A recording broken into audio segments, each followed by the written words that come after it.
IT and Business ESL professionals. Today I want to talk to you about the journey. How do you get from not being confident, not being paid what you're worth, to the point where you are confident?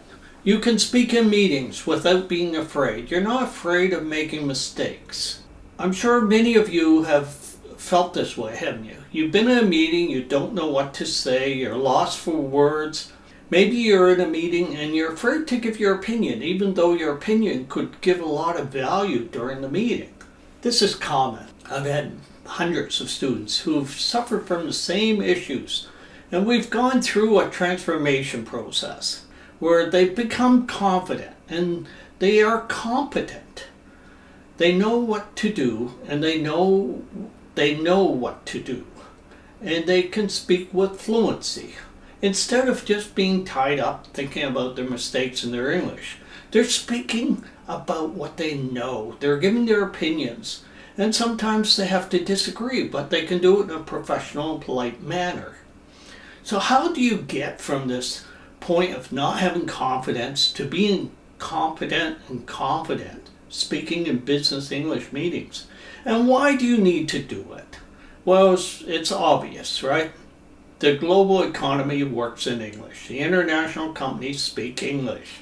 It's the common language today. So you need to have a certain proficiency. And most importantly, you need to have the fluency that you need to express your ideas and fully understand what others are saying and be understood by those other people, so you can get your important thoughts into the meeting.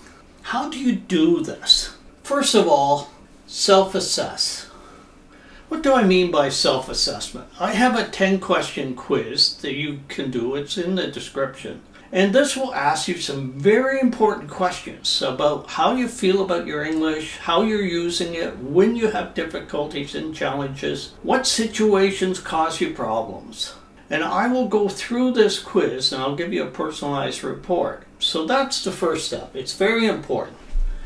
For my report, I will give you a roadmap of how to get from here to here, so you're happy with your business English. You feel comfortable speaking in meetings. You're paid what you're worth, not instead of what you're not worth. So you're not working just in the local economy, you're working in a global economy. You can work for the international companies, and you will be willing to speak in meetings. You're not afraid of making mistakes. You speak with confidence. You express your ideas clearly. You show expertise. You take on more responsibilities. You are not afraid. You're not nervous. You will do this. It will take some practice.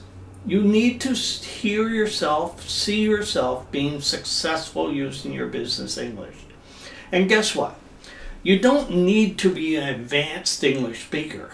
What you need to do is have some degree of fluency, clarity, and confidence to express your ideas. I would say some of my most successful students are at intermediate level, but they speak with confidence because they know what they're talking about. They're talking about what they know, and they're doing it with certainty and fluency. And they make sure that they're being understood. This is very important. So if you're Portuguese, you have that E-I sound that sometimes confuses people. And you also have a different way of saying R often, which really can cause misunderstanding. So you need to train yourself to always say this correctly. And then I would like you to learn English intonation also. And we do this in a natural way. We practice it until it just becomes part of yourself. So it's natural. You don't have to think about it. I don't want you thinking about your English when you're speaking. I want you expressing your ideas and those ideas flowing to you in English. This is the natural way to learn. I use a program learning system for business English because it's very predictable. So we just have the phrases that we use all the time. You might say, I really like what you're saying, But could you elaborate on this certain point? Could you clarify this for me? I'm not totally following you. I didn't catch what you said about this. Things like that. And making small talk.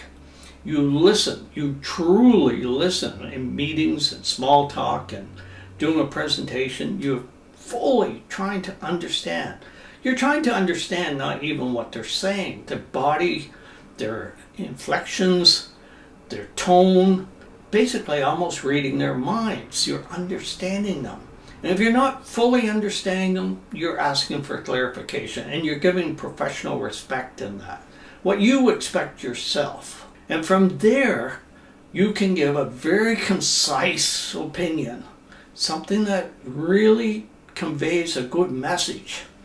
Not just going around in circles and not hunting for words and not being afraid you're going to make a grammar mistake. Just speak. So this is what we do. We have a 10-week program where we perfect your pronunciation. We give you the vocabulary you need, program learning approach. We practice and practice. We work on presentations. We role play. I give you homework. You do exercises, you send me recordings, and we even do a little bit on email. Although email and that, it's getting pretty easy with ChatGPT and Grammarly, but we still go over some of this stuff. But focus a lot on presentation skills, having the targeted language that you need for meetings, and naturally learn it through this program approach. And just like introducing yourself, get to a point where you can ask for clarification or somebody to follow up on something or even disagree with them, but do it in a professional and polite manner. You need to show your expertise. You need to express your ideas clearly. You need to speak with confidence, and you need to be able to take on more responsibility. Not even able, but be able to prove to the bosses and others that you can. And you express yourself with certainty. The first step is to do the quiz. You'll find it in the description, and you may want to consider the proven 10-week program, join a community, and most important, practice and practice and practice to make your skills comfortable and over again. So you see yourself, it becomes natural for you. So my name is Burt and Langell, Teacher Burt. Join me on LinkedIn. Look at some of my skills and that. You'll find that I was in business for over 30 years, had high-level positions. And I've been working with people, IT and business people, for the last 5 years. I've worked with hundreds of people and brought them through this stage of not being confident to being confident. Let me know what questions you have. Please, throw me some comments on that. But most importantly, if you have the time, which is only about 4 or 5 minutes, do the quiz. Get the free report. Talk with me. Let's build a roadmap. We could even have a Zoom meeting just to chat about it.